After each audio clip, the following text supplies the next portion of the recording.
twongeye turatomboye bana b'Imana kuba duhamagana Nyagasani ku neza ye. Ku izina ry'Imana Data na Mwana na Roho Mutagatifu, amen. Amahoro bana b'Imana, nimuhumure, Imana iradukunda, ije kudukiza kuri uyu wa mbere w'icyumweru cya 13 mu byumweru bisanzwe, none tariki 29 Kamena 2026, ubwo duhimbaza abatagatifu Petero na Pawulo intumwa, inkingi za Kiliziya. Duce bugufi turangamira Nyagasani uje atugana. Dore amasomo agiye kuduhuza n'ab'ijuru. Isomo rya mbere mu tariki byakozwe n'intumwa, umutwe wa 12 umurongo wa 1 kugeza ku 11.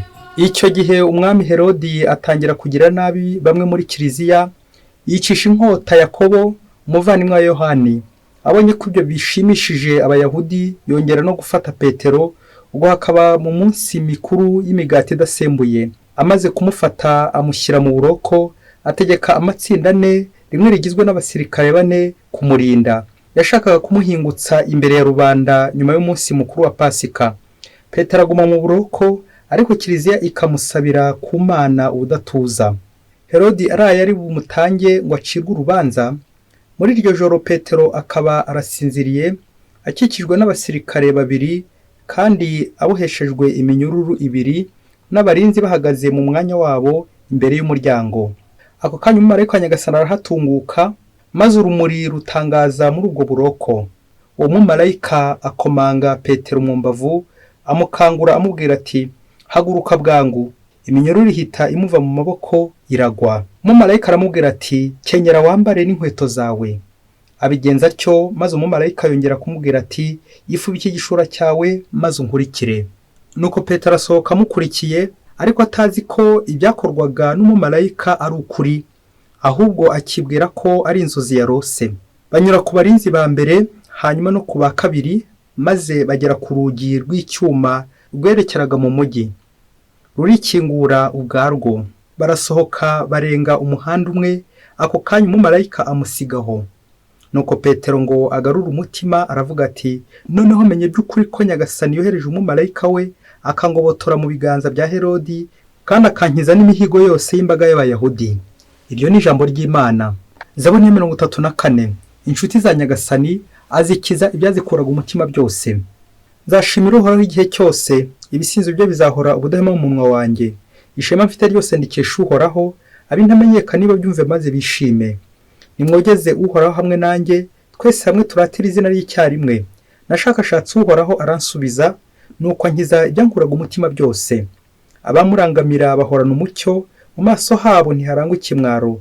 Umunyabyago yaratabaje Uhoraho aramwumva, maze amuzahura amagorwa ye yose.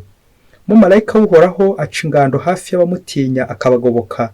Nimushishoze maze mwumve ukuntu Uhoraho anogera umutima. Hahirwa umuntu abereye ubuhungiro. Inshuti za Nyagasani azikiza ibyazikuraga umutima byose. Isomo rya 2 ry'umuro ya 2 Pawulo Mutagatifu yandikiye Timote, umutwe wa 4 umurongo 6 kugeza ku 8 no 16 kugeza ku 18. Mwana wanjye, njyewe dore maze kumera nk'igitambo giseswa, n'amagingo kwigendera kwanjye aregereje. Urugamba rwiza narurwanye inkundura, intera nagombaga kwiruka narayirangije, ukwemera nagukomeyeho. None dore ikamba rigenewe intungane rirantegereje, iryo Nyagasani mucamanza utabera azangorora kuri wa munsi we, ariko atari jyewe jyenyine, ahubwo n'abandi bose bazaba bakunze ukwigaragaza kwe. Ubwo najyaga mu rukiko bwa mbere kugira ngo niregure, nta n'umwe wanshyigikiye, bose barantereranye, ntibazabihorwe. Naho Nyagasani we yambaye hafi, maze antera imbaraga kugira ngo mbashe guhamamariza ubutumwa nshize amanga, kandi ngo abanyamahanga bose babwumve. Nuko ngize urwasaya rw'intare. Nyagasani azansimbukisha ikintu cyose kigamije kungira nabi, maze nkiza njyana mu ngoma ye y'ijuru. Naharirwe ikuzo uko ibihe bigenda bisimburana iteka. Amen. Nyagasani Yezu nabane namwe. Amagambo mu Ivanjili ntagatifu yanditswe na Matayo, umutwe wa 16 umurongo wa 13 kugeza ku 19. Muri icyo gihe Yezu ageze mu gihugu cya Kayizariya ya Filipo, atangira kubaza abigishwa bati, abantu bavuga ko umwana w'umuntu ari nde? Baramusubiza bati, bamwe bavuga ko ari Yohani Batisa, abandi ko ari Eliya, abandi ko ari Yeremiya cyangwa mu bandi bahanuzi. Yongera kubabaza ati, mwebwe se muvuga ko ndinde? Simoni Petero aramusubiza ati, wowe uri Kristo, umwana w'Imana nzima. Yezu amusubiza agira ati, urahirwa Simoni mwene Yonasi, kuko atari umubiri n'amaraso byabiguhishuriye, ahubwo ni data uri mu ijuru. Noneho nkubwiye kuri uru rutare, kandi kuri urwo rutare nzubakaho Kiliziya yanjye, n'ububasha bwo mu kuzimu ntibuzayitsinda. Nzaguha imfunguzo z'ingoma y'ijuru, icyo uzaba waboshye munsi kizabohwa no mu ijuru, n'icyo uzaba wabohoye munsi kizabohorwa no mu ijuru. Iyo ni ivanjiri ntagatifu. Bayoboke b'Imana, nimugire amahoro. Aha tugeze ni kuri buri munsi. Ndagushishikariza gufungura buri munsi, ufungure buri munsi, kandi ufungure abandi buri munsi ijambo ry'Imana buri munsi. Uyu munsi dufite ibyishimo byo guhimbaza abatagatifu Petero na Pawulo, inkingi za Kiliziya. Iyo bavuze inkingi, ni ahantu ibindi bishobora gushamikira, cyane cyane ku nzu habamo inkingi. Abenshi bakunze kubaka inzu y'inkingi enye, ariko umunsi twabonye ebyiri, nabyo nta gitangaza kirimo, nta n'ikibazo kirimo. Icy'ingenzi ni uko bavuga inkingi, ibindi bishamikiraho, Kiliziya ishamikiraho, Yezu Kristo ashamikiraho. Abatagatifu turaza kubona ko kuba Yezu abashamikiyeho ntabwo ariko bari intungane, ntabwo ariko aribo bari babishoboye, ahubwo hari impamvu tujye gusuzuma hamwe n'amasomo y'uno munsi, maze nawe urebe uti harya ubu kuki Petero na Pawulo banyoboye ari inkingi za Kiliziya. Ingingo remezo idufasha kwakirira isomo iragira iti, gukorana neza. Iyo abantu bakoranye neza bakora umuti, nanone iyo bakoranye nabi bakora uburozi. Petero na Pawulo bakoranye neza batanahuye, yewe nanjye kuvuga batanahuje, biza kurangira bagejeje Kiliziya heza, Kiliziya Yezu Kristo.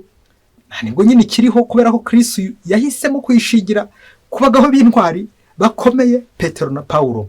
Mukomeze mudusabire natwe. Impamvu ibintu byacu bijya bisenyuka kenshi ni uko bidafite fondasiyo, ni uko bidafite inkingi, bishingiye nko ku mafaranga, ibigega bikomeye, wenda imitungo ikomeye, ariko bibuze inkingi. Dusabe Nyagasani natwe adukomereze ibyo dukora kugira ngo habe harimo inkingi, ariko inkingi zaho umugisha na Nyagasani Yezu Kristo. Amen, amen. Ubumwe, gukorana neza bize kudufasha gukora umuti. Aya masomo rero bidufashemo kwazirikanya isomo rya mbere, uburyo Petero agenda anyura mu bikomeye, amagorwa, ibitotezo. Igitabo cy'ibyakozwe n'intumwa kenshi bakunze gucyita igitabo cya Roho Mutagatifu, ndetse igitabo cya Petero na Pawulo, kubera ko kenshi hagaragaramo ibikorwa byabo bagiye bakora kubera Kristo wabatoye akabatuma. Ariko cyitwa igitabo cy'ibyakozwe n'intumwa kuko izo ntumwa n'ubundi nizo shingiro, nizo nkingi za Kiliziya ngo tubihimbaza. N'isomo rya kabiri naryo riratwerekeza uburyo Pawulo ari kuraga Timote ubutwari, amwereka uburyo nawe arwanya inkundura, nawe akarwana inkundura mu buryo bwose bushoboka. Naho ivanjiri iratwereka Yezu Kristo aha Petero ubutegetsi, intebe y'icyubahiro. Ese yahereye ku biki? Ese guki Pawulo na Petero tubita inkingi za Kiliziya? Ubumwe rero bugiye kubaranga bombi, na nibwo tujye gutangara muri aka kanya. Tujye kuzirikana ku ngingo 3 ziza kudufasha neza gutangara ubumwe bwa Petero na Pawulo, uburyo batari bahuje ariko bakaza guhuriza hamwe kubera Yezu bakunze, kubera Yezu bari gukorera. Ingingo ya mbere aza kwitwa impamvu duhimbaza Petero na Pawulo umunsi umwe, impamvu turi kubahimbaza. Impamvu ya kabiri turaza kuzirikana ku gisobanuro cy'ubudasa. Impamvu ya gatatu ni impamvu yitwa impamvu dushobora gukira. Reka duhere ku mpamvu ya mbere, byose biragenda byitwa impamvu duhimbaza Petero na Pawulo batagatifu kuri uyu munsi, umunsi umwe icyarimwe. Bishoboka kumwe tuhimbaza umunsi we ukwe bitewe n'ibyo yakoze, none tukamuhimbaza ukwe, ariko Kiliziya yahisemo kubazana kuri uno munsi ishaka kugira ikintu itubwira. Nifuza kukubwira ibintu 5 kuri ingingo ya mbere, ariko ntabwo ari byo finale. Nawe uze gukomeza ushakisha ibindi, ni ibice natoranyije ngira ngo nawe uze gutekereza ku bintu Pawulo na Petero bituma tubahimbaza kuri ino tariki. Icya mbere, uraza kumva ko ari ibintu bitanahuye pe. N'abantu bavukiye, umwe yavukiye muri Galileya, undi avukira i Tarisi. Icya kabiri, aho Yezu yabasanze, umwe yamusanze mu kiyaga ku nyanja ari kuroba, ati nimunkurikiye nzabagera bari by'abantu. Nuko Petero baramukurikiye, aho niho yamusanze ari kuroba, ari ku murimo.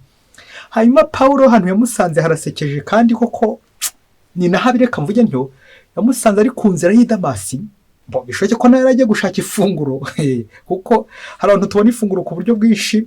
Dushobora kuribona twakoze mu mifuka, twisha abantu, twamenye amaraso, ariko nyine ni imena amaraso, nyine nawe ubyumve. Pawulo we yitwaga Sawuli imbere. Yezu yamusanze ku nzira y'i Damasi ari gutoteza Kiliziya, afite inyandiko zo kujya gutoteza Kiliziya. Nuko rero Yezu ahita amuhindukiza metanoia, guhinduka. Sawuli urantotereza iki? Ako kanya icyari umuhoro gihita gihinduka amahoro, cyari kwamagana gihinduka kwamamaza inkuru nziza. Aho niho hakomeye yamukuye. Icya gatatu gikomeye cyane, uzi ko batanize bimwe. Petero yari umuturage w'umugalileya utarasomye habe namba, ariko twumve ko ari we shefu waje kuba shefu wa Kiliziya atarasomye, ntabwo ari dogiteri. Pawulo we noneho yari dogiteri. Nari ngiye kuvuga ntibeshye ko Pawulo yari afite ubwenge buhanitse, ariko mbere yarabuze umutima.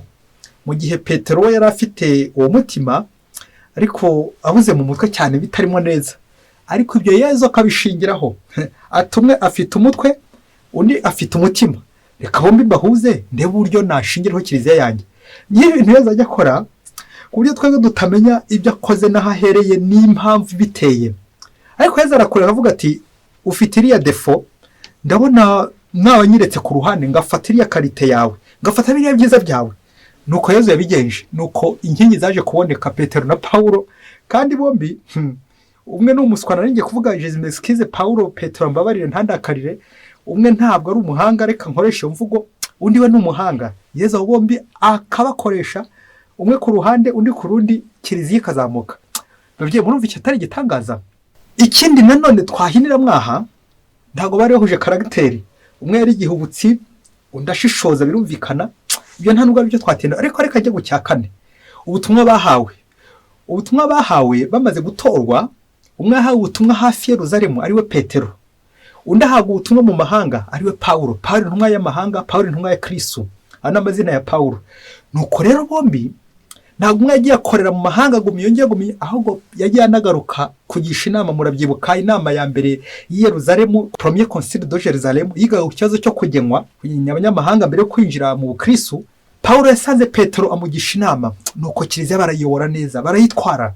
Ako kantu umubyeyi we nubwo ari kure, ariko kagaruka ku cyicaro, bakongera bakagira bate, bakongera bakumvikana uburyo Kiliziya itangiye gucikamo ibice byo bagiye kuyobora kuri Kristo.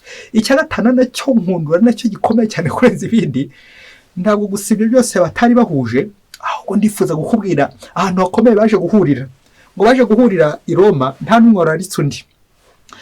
Hari ibyo Pawulo yari yarabwiwe na Nyagasani ati, Pawulo uko mbere umugabo i Yerusalemu anako zambere n'umugabo i Roma. Niko byaje kugenda.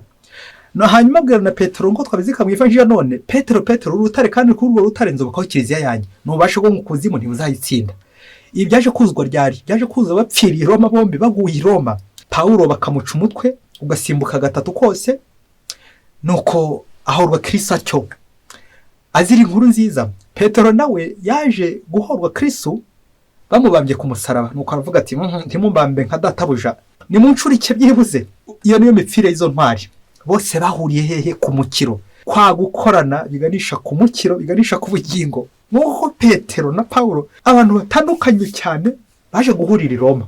Yamvuga ugira iti, inzira zose zigera hehe? Zigera i Roma. Haniho noneho baje kuzurizwa, bagera i Roma. Aha niho icyicaro cya Kiliziya Gatolika kiri, kubera izi nkingi za Kiliziya ariho zigize gute, ariho ziri nk'uko byanditswe byabihanuye, nk'uko nanone byaje gusohora. Baguye hehe? Baguye i Roma. Aleluya, amen. Ingingo ya kabiri, ubudasa. Uko tumaze kubona urugero kwa Petero na Pawulo, ntabwo bigeze bahura, ariko barahuje. Ntabwo bakoze ibisa, ahubwo umwe yakoze bimwe, undi akora ibindi, baza guhuriza hamwe. Bahuriye hehe? Bahuriye i Roma. Imva zabo ziri i Roma. Natwe abantu benshi dukunze gupfa ikintu bita karagiteri, ati uyu nguyu arakara vuba, uyu nguyu ntitwabana, ndabona ajunjamye, ntabwo ajya avuga, uyu nguyu ni talkative aravuga cyane, uyu nguyu ntabwo twabana. Ugasanga turi gupfa bene utwo tuntu, ati ntitwabana. Ukaza kugaruka ukibaza ngo Petero ntumaze kumva na Pawulo ibyo batari bahuje byinshi, ku buryo no kubana bitari gukunda. Rero ntitugapfa ibintu ngo uyu nguyu yarize ntiyayize, uyu nguyu yandusha ibingibi, nanjye, hanyuma se njyewe ndamererwa nti. Ukaza gusanga turi gupfa bene ibyo bintu, ati uyu nguyu ntabwo rwose twabana kubera kiriya. Turi gupfa gusa utuntu uruntu. Ibi gatwibutsa ubudasa, ni ugukora ibintu byinshi bitanahuye, ariko tukaza kubibumbira hamwe bigakora ikintu cyiza kizamura Kiliziya, arizo nkingi za Kiliziya nyine. Petero na Pawulo mu gukorana kwabo baratwibutsa impano Kiliziya ifite. Namwe maze kwimvira impano bafite n'izindi waza kurondora nawe. izi mpano rero twebwe dukunze kureba gusa ibintu byagenze neza. Uriya ni umuntu mwiza akora ibikorwa byiza akabiriho tureba, ariko ntituze kureba hahandi yanaguye ngo turebe ko hari n'udushobora kumubyutsa. Ahenshi gutyo dukunze gutsindwa, wowe nanjye tujya dutsindwa kuko akenshi tureba bakoze neza gusa, nyamara n'uriya wakoze nabi hari n'undi nawe uriya wakoze nabi ashobora gukorana n'undi nawe wakoze nabi hariya akora neza ku rundi ruhande, n'uyu agakora neza ku rundi ruhande, wabumbira hamwe bya byiza byabo bikageza Kiliziya heza. Dusaba inema yo kubyaza umusaruro abantu tuyobora aho dushinzwe, kuko nta muntu n'umwe ku isi utabaho udafite inenge. Bya bindi byamvugo cyangwa igira iti nta mwiza wabuzinenge na nyiraho kugira amabinga. Natwe twige gusarura, ndetse naho abandi baguye, ndetse naho ngaho bitari kugenda neza, no ku nzira y'Idamasi Yezu arahasarura. Pawulo yaragiye mu mico mibi, Yezu akamukurura, akantu kararyoshye. No ku nzira ya Yerusalemu Yezu agiye kuri Golgota, Petero akamwihakana, Yezu naho arongera ngwino Petero agasaba imbabazi, Yezu akamubabarira akamushinga Kiliziya.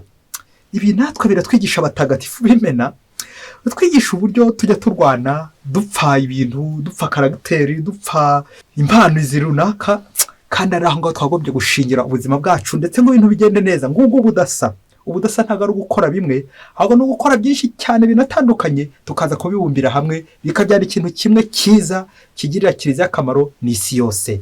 Ingingo ya 3, impamvu dushobora gukira.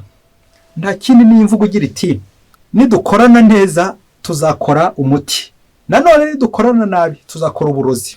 Mubyeyi, mwamwicara mu nzu iwanyu mugashwana mugatongana, uzarebe ibyo muhomba uko bingana.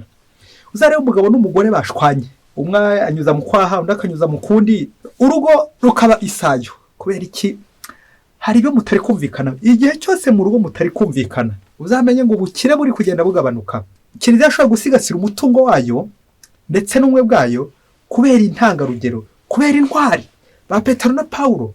Abo bose bagiye bakomera, bakitanga, bagakora, umwe agakora hirya undi agakora hino, bose bari gukorera umutwaro umwe, Yezu Kristo. Aribo bararangamiye. Naho twebwe impamvu tudakira, umwe akorera iwe undi agakora iwe, buri wese agashaka kwikorera ku giti cyawe. Kandi umubyeyi ni kantu kabi cyane, ngo kwikora ku giti cyawe. Mbega ako kantu ko kwikora ku giti cyawe, kuba nyamwigendaho, kwirwanaho, ako niko gatuma tudatera imbere, ako niko gatuma abantu benshi bakena, ntabwo ushobora kugera kure. Nyamara dushyize hamwe, buri wese agaterura n'uyu agaterura, twakora ibikorwa byinshi cyane bihambaye. Ariko abenshi dukunze kuba abanyamwigendaho, kwikubira, kugira ubugugu, ndetse no kumva ko ari we kamara. Ako kantu umubyeyi ni kabi cyane, shitani iragakunda, kumva ko ari nge kamara. Mu Kinyarwanda bavuga ngo na nyina wundi yabyara umuhungu. Nge umva ino nkuru, birashoboka ko wayumvise, ongera uyumve, iraza kugufasha kuri uno munsi wa Petero na Pawulo kumva ko gukorana bishoboka. Ngo kera habayeho ngo umusore ngo yakundanye n'abakobwa, akajya ashaka ko yahitamo akamubura. Kandi ry'abasore nyine hari igihe hirya akarya inkoko ziwabo umukobwa uyu n'uyu, ejo bundi akajya kurya inkwavu hirya no hino ku wundi mukobwa. Umwaka ukarangira ari kurya gusa, ariko ataravuga ijambo ry'uburyo azasaba wa mukobwa. Wa musore rero bishoboke ko yakomeje kurerega abakobwa, cyangwa nabo nyine bagakomeza kugenda bashaka gushwana, bati natwe mpaka ni njyewe uzabana nawe, ni njyewe uzabana nawe. Abakobwa bose bakomeza kumukunda.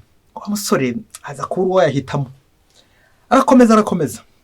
Igihe cyaje kugera bya bindi by'uko nyine ntabwo ahora gahanze, wa musore ngo aza kurwara indwara simusiga.